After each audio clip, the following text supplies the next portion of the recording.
यंदा भोगी कशी साजरी करावी आणि या सणाचे महत्त्व काय आजच्या व्हिडिओमध्ये आपण जाणून घेणार आहोत. श्री स्वामी समर्थ. तुमचं सगळ्यांचं आपल्या चॅनलमध्ये मनापासून स्वागत आहे. मकर संक्रांतीच्या आदल्या दिवशी साजरा होणारा भोगी हा सण म्हणजेच निसर्गाप्रती कृतज्ञ व्यक्त करण्याचा दिवस आहे. या सणाचे महत्त्व, परंपरा आणि त्या निमित्ताने बनवल्या जाणाऱ्या विशेष खाद्यपदार्थांची आणि ह्या सणाची माहिती देणारा आजचा व्हिडिओ आहे. दरवर्षीप्रमाणे यंदा 13 जानेवारी रोजी अर्थात मकर संक्रांतीच्या आदल्या दिवशी भोगी साजरी करायची आहे आणि 14 जानेवारी रोजी मकर संक्रांतीचा सण साजरा करायचा आहे. भोगी म्हणजे उपभोगाचा सण. नको रे उडू, नको रे तानू, आनंदाने भोगी मांडू असे म्हणत हा सण महाराष्ट्रात, कर्नाटकात, तेलंगणा आणि आंध्र प्रदेशात मोठ्या उत्साहाने साजरा केला जातो.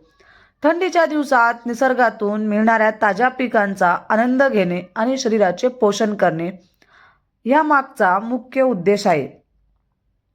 भोगीच्या दिवशी घराघरात एक विशेष मिश्र भाजी बनवली जाते, ज्याला खेंगट किंवा भोगीची भाजी म्हणतात. ह्या भाजीचे वैशिष्ट्य म्हणजे ह्यामध्ये हिवाळ्यातील सर्व ताज्या भाज्या वापर केला जातो. ओले हरभरे, पावटा, वांगी, घेवडा, गाजर, वाटाणा आणि शेंगदाणे. ह्या भाजीत भरपूर प्रमाणात तीळ वापरले जातात. तीळ हे उष्ण असल्याने थंडीच्या दिवसात शरीराला उष्णता टिकवून ठेवण्यास मदत करतात. भोगीला केवळ भाजीच नाही तर तिळाची, बाजरीची भाकरी आणि लोणी जोडीला अनन्यसाधारण महत्त्व आहे. बाजरी आणि तीळ या दोन्ही गोष्टी शरीराला ऊर्जा आणि उष्णता देतात. या दिवशी मुगाची डाळ घातलेली मऊ खिचडी देखील अनेक ठिकाणी बनवली जाते.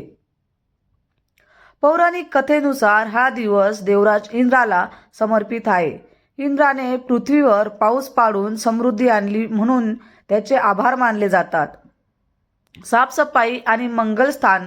भोगीच्या दिवशी पहाटे उठून घर स्वच्छ केले जाते. अभ्यंगस्नान करून नवीन किंवा स्वच्छ कपडे परिधान केले जातात.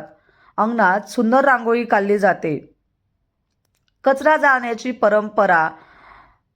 काही ठिकाणी जुन्या आणि अनावश्यक वस्तू जाळण्याची परंपरा आहे. याचा अर्थ आपल्या मनातील वाईट विचार आणि नकारात्मकता जाळून नवीन वर्षाची सकारात्मकता सुरुवात करणे असा होतो. ग्रामीण भागात अशी म्हण आहे की जो भोगीचा सण आनंदाने साजरा करतो त्यांचे पूर्ण वर्ष आरोग्यपूर्ण आणि समृद्धी जाते. निसर्गातून जे मिळते ते देवाला नैवेद्य म्हणून अर्पण करण्याची ही पद्धत आपली कृषी संस्कृती दर्शवते. तर अशा प्रकारे आपल्याला भोगी हा सण साजरा करायचा आहे. या दिवशी अभ्यंगस्नानाला खूप महत्त्व आहे. तुम्ही तुमच्या घरातल्या घर स्वच्छ करून सगळ्या गोष्टी घराच्या बाहेर म्हणजे जाळं वगैरे जे घरात असेल साफसफाई स्वच्छ करून मस्त अभ्यंगस्नान तुम्हाला करायचं आहे. आणि ह्या दिवशी आपल्याला सगळ्या नकारात्मक म्हणजे ज्या नकारात्मक असतात गोष्टी त्या आपल्याला बाहेर काढून टाकायच्या आणि आपल्या घरात सकारात्मक ऊर्जा प्राप्त करायची आहे. म्हणून उद्याच्या दिवशी तुमच्या मनात कोणाबद्दल द्वेष असेल, राग असेल, ते सगळ्या गोष्टी काढून आणि आपण आनंदाने आपलं आयुष्य जगूया. शरीर पण आपलं हे खूप महत्त्वाचं असतं आणि शरीर राहिलं तर आपण सगळ्या काही गोष्टी करू शकतो.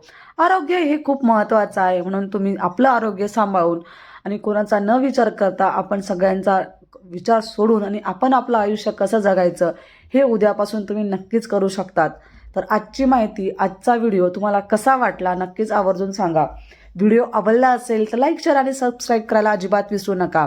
परत भेटूया अशाच सुंदर व्हिडिओसोबत. तोपर्यंत सगळ्यांना श्री स्वामी समर्थ. धन्यवाद.